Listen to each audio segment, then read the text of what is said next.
오늘 우리에게 주신 하나님의 말씀은 누가복음 12장 35절에서 40절 말씀입니다. 누가복음 12장 35절에서 40절 말씀입니다. 함께 교독하겠습니다.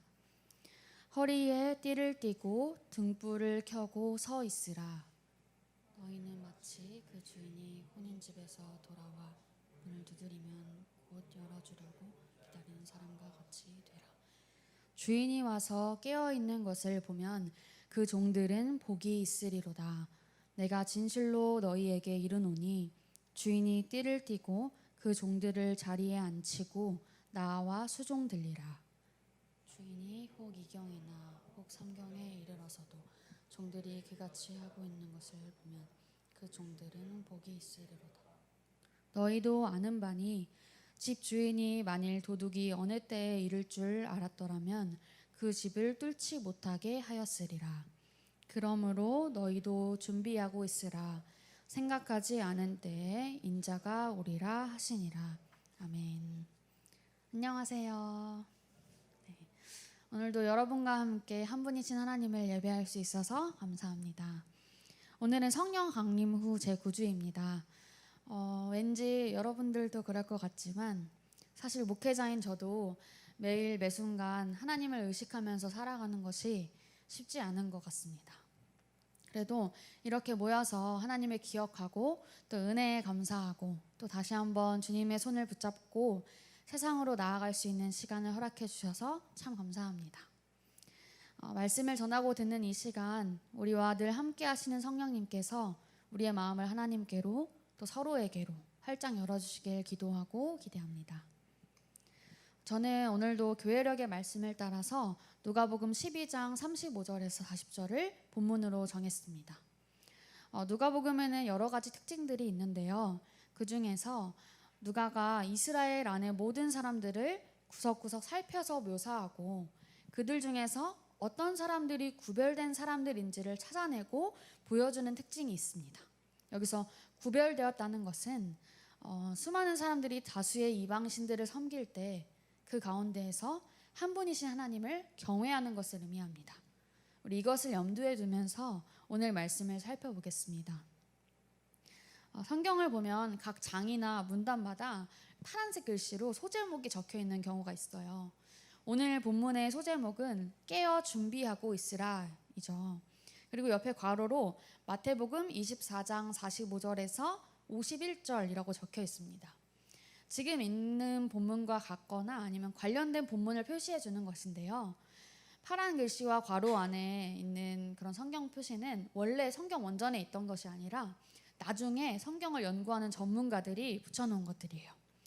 덕분에 성경을 보는 이들이 쉽게 본문을 이해할 수 있고 또 관련된 말씀을 함께 볼 수 있게 되었습니다. 따라서 오늘 본문을 살펴보기 전에 오늘 본문의 관련 본문인 마태복음 24장 45절에서 51절을 간단하게 살펴보고자 합니다. 우리 함께 PPT 보면서 교독해 보시겠습니다. 네. 충성되고 지혜 있는 종이 되어 주인에게 그 집 사람들을 맡아 때를 따라 양식을 나눠줄 자가 누구냐? 주인이 올 때에 그 종이 이렇게 하는 것을 보면 그 종이 복이 있으리로다.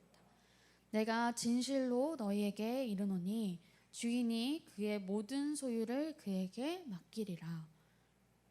만일 그 약한 종이 마음에 생각하기를 주인이 더디 오리라 하여 동료들을 때리며 술 친구들과 더불어 먹고 마시게 되면 생각하지 않은 날 알지 못하는 시각에 그 종의 주인이 이르러. 같이 읽겠습니다. 엄히 때리고 외식하는 자가 받는 벌에 처하리니 거기서 슬피 울며 이를 갈리라. 아멘. 충성되고 지혜 있는 종과 악한 종을 비교하며 이야기하는 말씀이죠. 주인은 종에게 때에 맞게 그 집 사람들한테 양식을 나눠주는 일을 맡기고 떠납니다. 그리고 주인이 다시 돌아와요. 근데 주인이 다시 돌아왔을 때 그 일을 잘 감당하고 있다면 그리고 정말 좋게 그 주인이 그것을 봤어요. 그러면 그 종에게 정말 운이 좋고 정말 잘된 일이라는 거예요. 그리고 주인은 그러한 종을 믿고 더 중요한 일들을 맡길 것이고 나아가서 나의 모든 소유까지도 그 종을 완전하게 신뢰하고 맡길 수 있게 된다는 것입니다. 이렇게 주인이 시킨 일들을 주인이 보지 않을 때에도 잘 감당하고 있는 종을 말씀에서는 충성되고 지혜 있는 종이라고 표현합니다. 그리고 반대로 주인이 늦게 올 것이라고 생각하고 나에게 맡겨진 동료들을 때리고 자신의 술 친구들과 먹고 마시고 즐기고 일도 안 하고 있다가 생각지도 못한 시간에 주인이 돌아왔어요. 근데 그렇게 하는 것을 본다면 그 주인은 그 종을 엄청 혼내고 때리고 벌을 줄 것이라는 이야기였습니다. 주인이 보지 않으면 자기 멋대로 행하고 또 맡겨진 일들을 아무렇지 않게 내팽개치는 이 종을 보고 말씀은 악한 종이라고 이야기하고 있습니다. 오늘 우리 본문인 누가복음에서도 이와 같은 주인과 종의 비유가 나옵니다. 함께 누가복음으로 돌아가서 12장 35절 첫 구절을 우리 한 목소리로 읽겠습니다. 시작. 허리에 띠를 띠고 등불을 켜고 서 있으라. 예수님이 말씀하세요. 허리에 띠를 띠고 등불을 켜고 서 있으라. 이것은 무엇을 의미할까요? 일단 등불을 켜는 것은 밤을 의미하겠죠. 근데 밤은 어떤 시간이죠? 일반적으로는 쉬어야 되고 어떤 사람은 잠을 자야 하는 시간입니다. 그리고 밤에 우리 보통 어떤 옷을 입고 있죠? 네, 잠옷. 맞아요. 보통 외출복에서 잠옷으로 갈아입고 있거나 아니면 내가 가장 편하게 있는 상태가 되기 위해서 거의 옷을 다 벗고 있죠. 그런데 왜 예수님께서 허리에 띠를 띠라고 하실까요? 허리에 띠를 띈다는 것은 긴 겉옷을 이 허리띠 아래에 밀어 넣는 것을 의미합니다. 그러니까 벨트를 맨다고 생각하시면 될 것 같아요. 그리고 이것은 뛸 준비가 된 사람을 묘사하는 표현이라고 하는데요. 이 표현은 출애굽기 12장 11절에도 등장하는데요. 제가 한번 읽어드릴게요. 너희는 그것을 이렇게 먹을지니 허리에 띠를 띠고 발에 신을 신고 손에 지팡이를 잡고 급히 먹으라. 이것이 여호와의 유월절이니라. 아멘. 출애굽할 때, 즉 이스라엘 백성들이 이집트에서 나갈 때 어떻게 해야 하는지 명령하는 구절인데요.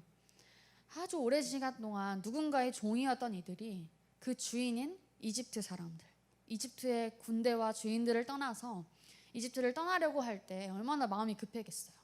그때 허리에 띠를 띠고 발에 신을 신고 손에 지팡이를 잡고 음식도 급하게 먹으면서 채비를 한 것과 같이 우리 예수님을 통해서 새 출애굽, 죄로부터 완전하게 벗어나는 것, 죄로부터의 완전한 구원을 기대하는 우리 또한 영적인 준비를 해야 하고 또 등불을 켜서 다시 오실 예수님의 길을 밝혀야 한다는 것입니다.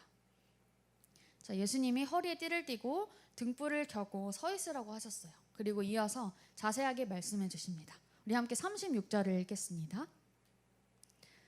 너희는 마치 그 주인이 혼인집에서 돌아와 문을 두드리면 곧 열어주려고 기다리는 사람과 같이 되라. 아멘. 자, 허리에 띠를 띠고 등불을 켜고 서 있어야 하는 이유는 무엇이죠? 주인을 기다리기 위해서죠. 주인이 돌아와서 자기 집의 문을 이렇게 두드릴 때 바로 문을 열어주려고 기다리기 위해서입니다. 여기에 주인이 혼인집에서 돌아와 라고 되어 있는데 이것은 주인이 혼인잔치에서 돌아온다는 것을 의미합니다. 지난주에 이임은 목사님이 설교해 주실 때 말씀해 주셨는데 유대인들의 혼인잔치는 거의 일주일 동안 진행되었다고 하셨죠. 보통 일주일 동안 혼인잔치가 있지만 우리 주인은 언제 갔다가 언제쯤 돌아올지 모르는 거잖아요. 또 만나는 손님에 따라서 이야기가 길어질 수도 있고 또 오는 길이 멀어서 중간에 어디서 자고 올 수도 있고 아니면 오다가 너무 좋은 데를 만나서 하룻밤도 자고 여행도 하고 더 늦게 올 수도 있으니까요. 그때는 나 이때쯤 온다 하고서 문자 메시지도 못 보내고 또 전화도 할 수가 없고 또 지금 우리 사는 집처럼 뭐 띠띠띠띠띠 하면서 자동문이 열리고 하는 그런 시스템이 아니잖아요. 그래서 종은 주인이 나가면 바로 주인을 맞이할 수 있도록 항상 문 앞에서 주인을 계속 기다려야 했을 것입니다. 그래서 예수님은 늘 옷을 입고 불을 밝혀두라고 주인이 오기를 다시 돌아오는 것을 기다리면서 주인이 도착해서 문을 두드리면 바로 열어주기 위해서 깨어서 준비하고 있는 종들처럼 너희가 되어야 한다라고 말씀하신 것 같아요. 누구나 예수님이 다시 오실 때를 알지 못하기 때문에 안다고 하면 문제 있습니다. 조심하세요, 여러분. 아무도 모릅니다. 지속적으로 예수님의 다시 오심을 기대하고 또 준비하기를 바라신 것이죠. 우리 다음 구절인 37절과 38절을 함께 읽겠습니다. 주인이 와서 깨어있는 것을 보면 그 종들은 복이 있으리로다. 내가 진실로 너희에게 이르노니 주인이 띠를 띠고 그 종들을 자리에 앉히고 나와 수종들리라. 주인이 혹 2경에나 혹 3경에 이르러서도 종들이 그같이 하고 있는 것을 보면 그 종들은 복이 있으리로다. 아멘. 이 부분을 좀 더 쉽게 이해할 수 있도록 제가 필립스 성경 버전으로 읽어드릴게요. 주인이 도착해서 종이 경계를 게을리하지 않는 모습을 본다면 그 종들은 행복하다. 너희에게 분명히 말한다. 그때 주인이 겉옷을 벗고 그들을 저녁 식탁에 앉히고 그들의 시종을 들 것이다. 만약 주인이 자정 직후나 아주 이른 아침에 왔는데도 종들이 여전히 경계를 게을리하지 않는 모습을 본다면 그들도 분명 행복하다. 주인이 왔는데 종이 깨어있는 것을 보았다면 그만큼 주인에게 충성을 다하는 것을 주인이 아는 것이기 때문에 종들에겐 아주 좋은 일입니다. 예수님은 그때 주인이 종들이 띠를 띠고 기다렸던 것과 같이 주인 또한 종들을 위해서 띠를 띠고 종들을 자신의 자리에 앉히고 심지어 종들의 수종을 들 것이라고 이야기하십니다. 그런데 그 당시에 고대 사회 때 주인과 종이 겸상을 할 수 있었을까요? 함께 자리에 앉을 수 있었을까요? 그리고 주인이 종의 수종을 들었을까요? 아닐 것입니다. 그런데 예수님이 말씀하시는 주인은 그렇게 한다고 말씀하세요. 바로 본인의 이야기를 하시는 것이죠. 그리고 이것은 천국의 잔치를 비유하는 말씀이기도 합니다. 이어서 말씀을 보면 만약에 주인이 2경이나 3경, 즉 오후 10시쯤부터 오전 6시, 새벽 6시 사이에 주인이 집에 도착했는데도 종들이 깨어서 주인을 기다리고 있으면 주인은 분명히 감동할 것이고 종들에게는 칭찬받을 만한 일이 되겠죠. 예수님이 여기서 말씀하시고자 하는 것은 주인, 즉 예수님은 어느 때든지 심지어 예수님 이때는 안 오실 거야. 너무 일찍이잖아. 너무 늦게잖아. 라고 일반적으로 사람들이 대비하지 않는 때에도 오실 수 있다는 것입니다. 그러니 예수님이 다시 오실 마지막 때, 즉 종말에 대한 경계를 늦추지 말라는 것인데요. 그리고 예수님은 평소에도 제자들에게 겸손한 종이 되라고 말씀하셨어요. 누가복음 22장 27절을 보면 이렇게 말씀하시는데요. 앉아서 먹는 자가 크냐 섬기는 자가 크냐 앉아서 먹는 자가 아니냐 그러나 나는 섬기는 자로 너희 중에 있노라 라고 되어 있어요. 예수님은 처음 이 땅에 아기 예수님으로 오셨을 때와 마찬가지로 다시 오실 때에도 왕으로서 섬김을 받으려고 오시는 것이 아니라 우리를 섬기기 위해 오실 것입니다. 그리고 예수님이 말씀하시고 있는 이 비유 속의 주인과 같이 종들보다 더 낮은 자리에 자처하실 것입니다. 그만큼 우리의 순종과 주님께로의 충성을 예수님께서 기뻐하십니다. 우리 다음 구절인 39절과 40절을 함께 읽겠습니다. 너희도 아는 바니 집주인이 만일 도둑이 어느 때에 이를 줄 알았더라면 그 집을 뚫지 못하게 하였으리라. 그러므로 너희도 준비하고 있으라. 생각하지 않은 때에 인자가 오리라 하시니라. 이 구절도 필립스 성경 버전으로 제가 읽어드릴게요. 그러나 확실히 알아둘 것이 있다. 만약 집주인이 도둑이 오는 시간을 안다면 집에 도둑이 침입하도록 내버려 두지 않을 것이다. 그러므로 너희는 경계를 게을리하지 마라. 인자는 너희가 예상하지 못할 때 올 것이다. 여기서 예수님이 갑자기 집주인과 도둑의 이야기를 하시는데요. 여기서 도둑은 사람들이 생각하지 않은 때에 예수님께서 다시 오실 것임을 나타내기 위해서 예수님께서 비유를 드실 때 자주 사용하시는 표현입니다. 우리 도둑이 언제 올지 알고서 사는 사람은 없잖아요.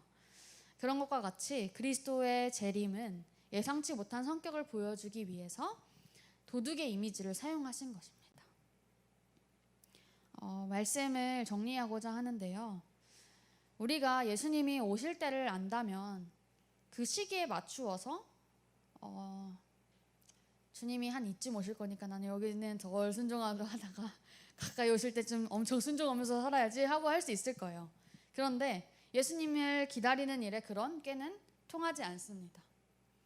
밤이 깊어도 주인을 맞이할 예복이랑 도구들을 준비해 놓고 주인이 문을 두드릴 때 기다렸다는 듯이 자신 있게 문을 열어드리는 종과 같이, 또 도둑이 언제든 침입해도 상관없을 만큼 빈틈없이 방비해 놓는 집 주인과 같이 항상 깨어 있고 또 철저하게 예비하는 것이 유일한 방법입니다. 우리는 예수님이 우리 안에 거하셔서 언제나 우리와 함께 해주신다는 것을 믿으면서도 동시에 예수님께서 생각하지 못한 때에 이 땅에 다시 오실 것임을 믿습니다. 그런데 가끔 우리는 마치 그날이 언제인지 아는 것처럼, 혹은 그날이 언제 와도 난 상관이 없다는 사람처럼 너무 안일하게 태평하게 살고 있는 것은 아닌지 돌아보게 됩니다. 우리에게 구원의 확신이 있어야 하는 것은 분명하지만 영적인 긴장 또한 가지고 있어야 신앙의 조화를 이룰 수 있습니다. 따라서 우리는 우리의 매일에는 구원에 대한 감사의 고백과 함께 항상 깨어 있어서 사명에 충성하는 종과 같이 주인이신 예수님을 기다리는 마음이 모두 있어야 할 줄로 믿습니다. 예수님이 오실 때를 잘 준비하면서 살아가면서 또 다시 오실 주님을 즐겁게 맞이하는 저와 여러분이 되기를 주님의 이름으로 축복합니다.